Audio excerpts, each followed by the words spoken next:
दोस्तों नमस्कार। आप सभी को राष्ट्रकवि रामधारी सिंह दिनकर जी की जयंती की हार्दिक शुभकामनाएं। जब भी दिनकर जी का नाम आता है तो हमारे सामने एक ऐसे कवि का नाम उभर कर सामने आता है जो हमारे रगों में ओज भर दे, जो हमें जोश से संचालित कर दे, जो हमारे रक्त में एक नया उबाल ला दे। और जब भी बात चलती है तो उनकी दो रचनाएं जो सबसे विख्यात हैं, उनका नाम आता है रश्मि रथी और कुरुक्षेत्र। पर आज हम चर्चा करेंगे एक ऐसी रचना जो दिनकर जी के भगीरथ प्रयास के द्वारा बहुत सफल हुई और आज भी उस रचना को उतनी ही मान्यता प्राप्त है, उतनी ही पढ़ी जाती है जितनी वो पहले पढ़ी जाती थी। उस रचना का नाम है संस्कृति के 4 अध्याय। इस रचना को दिनकर जी ने लगभग 5 साल के मेहनत के बाद लिखा है और इसकी प्रस्तावना पंडित जवाहरलाल नेहरू, जो हमारे पहले प्रधानमंत्री थे, उन्होंने लिखी है। अगर आपको भारतीय संस्कृति को समझना है तो इससे अच्छी पुस्तक जो एक किताब में आपको पूरी भारतीय संस्कृति को समझा दे नहीं हो सकती है। बाकी बहुत सारी किताबें हैं जो आप पढ़ सकते हैं, लेकिन इससे अच्छी किताब नहीं हो सकती है। तो भारतीय संस्कृति के लिए ये एक ऐतिहासिक साहित्यिक किताब है और एक साहित्यिक इतिहास वाली किताब है। दिनकर जी इस किताब में भारतीय संस्कृति की जो आधुनिक संरचना है उसके लिए 4 क्रांतियों का योगदान मानते हैं। पहली क्रांति तब होती है जब भारत में आर्यों का आगमन होता है। जब भारत में आर्य आए तो वो आर्येतर जातियों से मिल करके उन्होंने एक नए समाज का निर्माण किया। फिर आर्य और द्रविड़ का संघर्ष शुरू हुआ और आर्य और द्रविड़ के संघर्ष, उनके सम्मेलन और उनके सहयोग के द्वारा एक नई संस्कृति की शुरुआत हुई। पहली क्रांति दिनकर जी इसको कहते हैं। दूसरी क्रांति को वो ये कहते हैं कि जो स्थापित धर्म था उस समय, सनातन धर्म या हिंदू धर्म, उस स्थापित धर्म के विरुद्ध जो विद्रोह हुआ, आध्यात्मिक विद्रोह, उसे दूसरी क्रांति कहते हैं।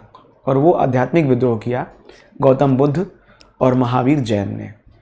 दोनों समकालीन थे और दोनों ने अहिंसा को बढ़ावा दिया।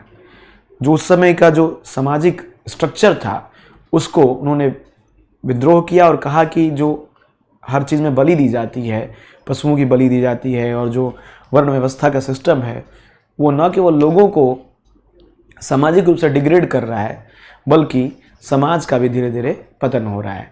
ऐसे में समाज को आगे बढ़ाने का काम बुद्ध और जैन ने किया। कई बार बुद्ध और जैन का आपस में भी डिबेट है कि जैन जो हैं वो एक्सट्रीमिस्ट हो जाते हैं, लेकिन बुद्ध जो हैं, जो बुद्धिस्ट हैं, वो बीच का रास्ता अपनाते हैं। और बुद्ध ने जो बीच का रास्ता दिया वो शायद अभी तक बहुत ही कल्याणकारी मार्ग रहा, क्योंकि संतुलन का मार्ग ही बीच का मार्ग है। वो बात अलग है कि पाश कहते हैं कि बीच का कोई रास्ता नहीं होता, या मार्क्सवाद कहता है कि बीच का कोई रास्ता नहीं होता, लेकिन व्यवहारिक जीवन में अगर आप देखें तो बीच का रास्ता ही सर्वोत्तम रास्ता होता है। ये दिनकर जी ने इसको दूसरी क्रांति दिया, बुद्ध और महावीर के आविर्भाव को। तीसरी क्रांति को वो कहते हैं कि जब भारत में इस्लाम का आगमन होता है तब भारत में तीसरी क्रांति की शुरुआत मानी जा सकती है। और भारत में मतलब भारतीय संस्कृति में, भारतीय समाज में क्रांति का मतलब कि जो परिवर्तन शुरू हो रहा है उसे वो तीसरी क्रांति कहते हैं, इस्लाम के आगमन का। इस्लाम के आगमन के साथ ही हिंदू और मुस्लिम का जो संघर्ष होता है, हिंदू मुस्लिम के संघर्ष के बाद जो मिलन होता है, जो सूफीवाद आता है, जो भक्ति आंदोलन आता है, सूफी और भक्ति से जो एक नई धारा निकल करके आती है, सगुण और निर्गुण, उसके बाद भक्ति एक नए रूप में चलती है, सूफी एक नए रूप में चलती है। इस्लाम कितना बैठ पाता है भारत में, हिंदुत्व कितना आगे बढ़ पाता है, इसके बारे में वो लिखते हैं और इसे वो तीसरी क्रांति मानते हैं। चौथी क्रांति वो मानते हैं जब भारत में ब्रिटिशों का आगमन होता है। ब्रिटिशों के आगमन के साथ ही जो हिंदू मुस्लिम विवाद थे वो कुछ बढ़ जाते हैं और कुछ आगे बढ़ जाते हैं। मतलब हिंदू मुस्लिम विवाद बढ़ जाते हैं और कई बार हिंदू मुस्लिम अपने जीवन में आगे बढ़ जाते हैं, क्योंकि ब्रिटिशों के आने के साथ साथ बहुत सारी नई चीज़ों का परिवर्तन होना शुरू होता है। जैसे औद्योगिक क्रांति के बाद जो नए उद्योग लगने शुरू होते हैं, जो ब्रिटिश अपना सोशल स्ट्रक्चर लाते हैं, जो पुलिस पुलिस रिफॉर्म करते हैं, चाहे वो जुडिशियल रिफॉर्म करते हैं, वो सारी चीज़ें जो हैं वो चौथी क्रांति मानते हैं। जैसे ब्रिटिश ने जो एजुकेशन में रिफॉर्म किया, वो सारी बातों को वो चौथी क्रांति मानते हैं। और जो ब्रिटिश उस समय करके गए, बहुत सारी चीज़ें हम लोग अभी भी उसे ही फॉलो कर रहे हैं। तो रामधारी सिंह दिनकर की ये किताब लगभग 700 पन्ने की किताब है, जिसे अगर मैं आपको समीक्षा के रूप में ले आऊँ तो न केवल इस किताब के साथ बल्कि इस लेखक के साथ अन्याय होगा।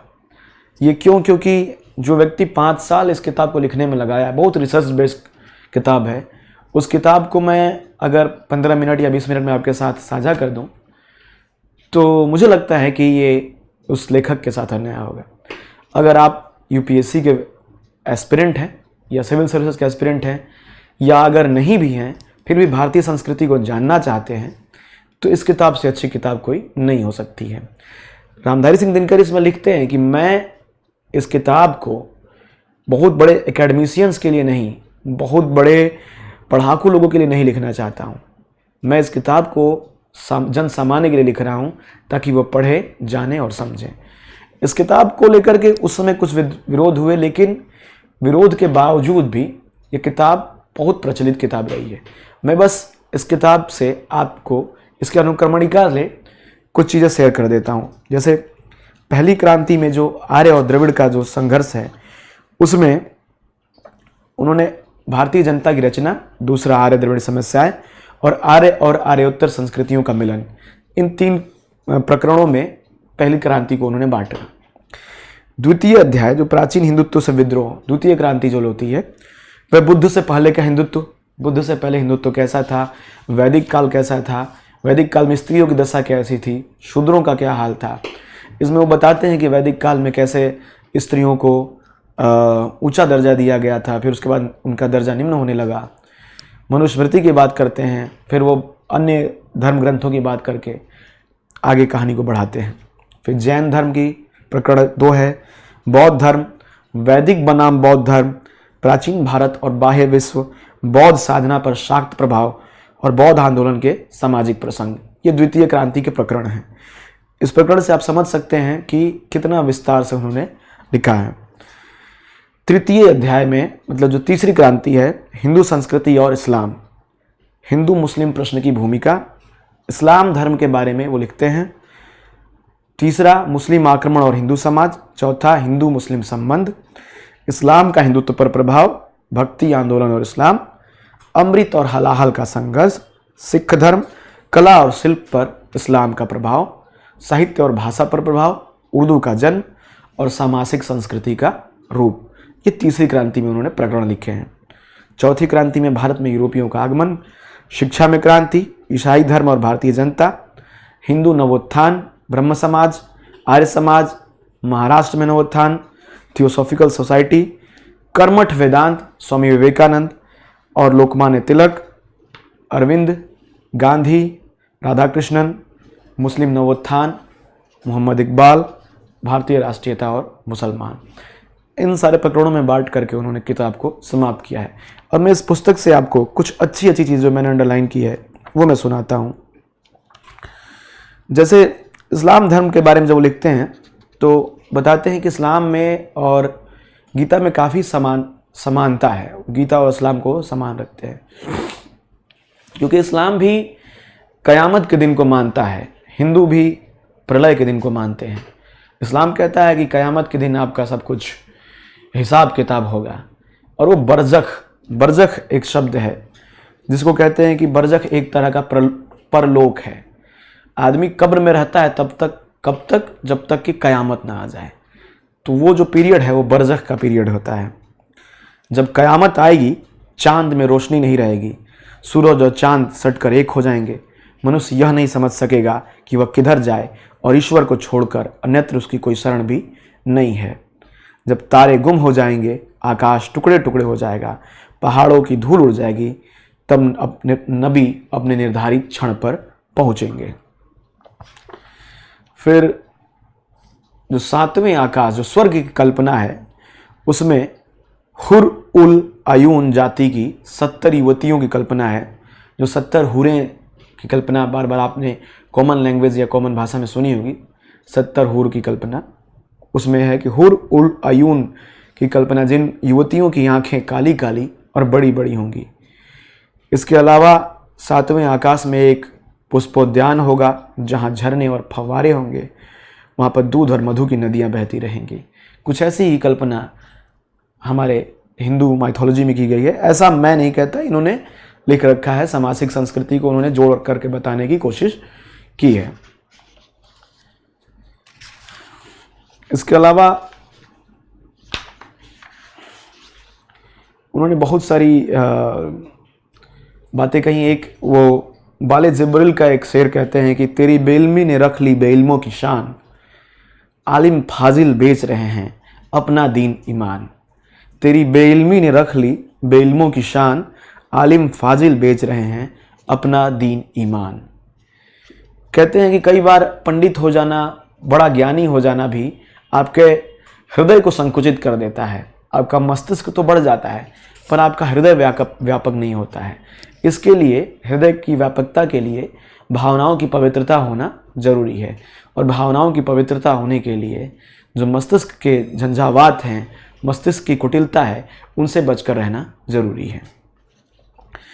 इसके बाद इसमें जो सबसे अच्छी बात लगी मुझे कि वो गीता पर लोकमान्य तिलक की जो रचना है, गीता रहस्य, गीता रहस्य को वो कहते हैं कि अभी तक गीता पर बहुत सारी टीकाएं लिखी गई और गीता पर बहुत कुछ कहा गया, लेकिन लोकमान्य तिलक ने पहली बार गीता को कर्म विषयक ग्रंथ कहा। गीता इसके पहले निवृत्ति मार्गी थी, मतलब वो सन्यास की तरफ उद्यत करती है, लेकिन गीता रहस्य में लोकमान्य तिलक कहते हैं कि गीता निवृत्ति को नहीं, प्रवृत्ति की तरफ आपको उद्वेलित करती है, प्रेरित करती है। प्रवृत्ति मतलब कि आप इस संसार में रहें और इस संसार को मिथ्या नहीं समझिए। इस संसार में अपने हिस्से का कर्म यथाशक्ति यथा भक्ति करते रहिए ताकि आप मोक्ष की प्राप्ति कर सकें। मोक्ष की प्राप्ति के लिए जरूरी नहीं कि आप जंगलों में, वनों में, हिमालय में जा कर के तपस्या करें, क्योंकि इसके पहले जो मोक्ष की प्राप्ति का एक साधन था वो ये था कि आप संन्यास ले लीजिए और अपने शरीर को कष्ट दीजिए। शरीर को कष्ट देने को उन्होंने जैसे बुद्ध वाले चैप्टर में भी कहते हैं कि बुद्ध पहली बार आते हैं और कहते हैं कि शरीर को कष्ट दे करके आप आत्मा की तृप्ति नहीं कर सकते हैं। इनकी रचनाएं भी जो रामधारी सिंह दिनकर की है उसमें वो कहते हैं कि आत्मा का जो रण है वो आत्मा से लड़ा जाएगा, पर देह का जो रण है वो देह से ही लड़ा जा सकता है। तो अब संस्कृति के 4 अध्याय जिस पृष्ठभूमि में लिखी गई वो पृष्ठभूमि क्या है? वो पृष्ठभूमि है 1947 के बाद भारत आज़ाद होता है, 1954 में किताब लिखी जाती है, और वो पृष्ठभूमि ये थी कि सब कुछ उजड़ जाने के बाद जब भारत आज़ाद हुआ तो एक तरफ विभाजन का दुख था, दूसरी तरफ विभाजन के बाद नए तरीके से किस तरह से देश को आगे बढ़ाना है, किस तरह से आगे संचालित करना है, उसके लिए दिनकर ने अपनी सारी रचनाओं में युवाओं को आंदोलित करने के लिए, प्रेरणा देने के लिए, प्रेरित करने के लिए लिखी है। और संस्कृति के 4 अध्याय में जब चाहे पहली क्रांति पढ़ें आप, दूसरी क्रांति, तीसरी, चौथी क्रांति, जो भी पढ़ें आप, भारतीय संस्कृति का जो मूल निचोड़ निकल करके आएगा कि आप निष्काम कर्म करते जाइए। आप कर्म करते जाएंगे, आपको चीज़ें मिलती जाएंगी, और नहीं भी मिला तो आपको कर्म की संतुष्टि जरूर मिलेगी। यही भारतीय संस्कृति है। और सबसे बड़ी बात भारतीय संस्कृति में जो इस किताब से निकल कर सामने आती है कि भारतीय संस्कृति सामासिक संस्कृति है। वो एक विशाल समुद्र की तरह है जहाँ पर चाहे जितनी नदियाँ आएँ उसमें आकर समा जाती हैं और भारतीय संस्कृति उसे अपना लेती है, ये नहीं कि उसे अलग करती है। और इसलिए इस सामासिकता का, इस सहअस्तित्व का आज के दौर में बहुत आवश्यक एक बात हो गई है। और इस आवश्यकता को पूरा करने के लिए आप ज़रूर पढ़िए इस किताब को, संस्कृति के 4 अध्याय। जब आप पढ़ना शुरू करेंगे तो आपका इंटरेस्ट अपने आप आते जाएगा और फिर आप कहेंगे कि हाँ, ये किताब मैंने आपको अच्छे से सुझाई है। तो दोस्तों बने रहिए हमारे साथ। यूनिक एग्जाम्स IAS आपको नई नई किताबें ले आएगा, आपके ज्ञान को इनरिच करेगा, और कोशिश ये रहेगी कि आपको हम इनरिच करें, इनलाइटन करें, भले हम कोशिश कर रहे हैं, देखते हैं कहाँ तक हम सफल हो पाते हैं। बने रहे हमारे साथ।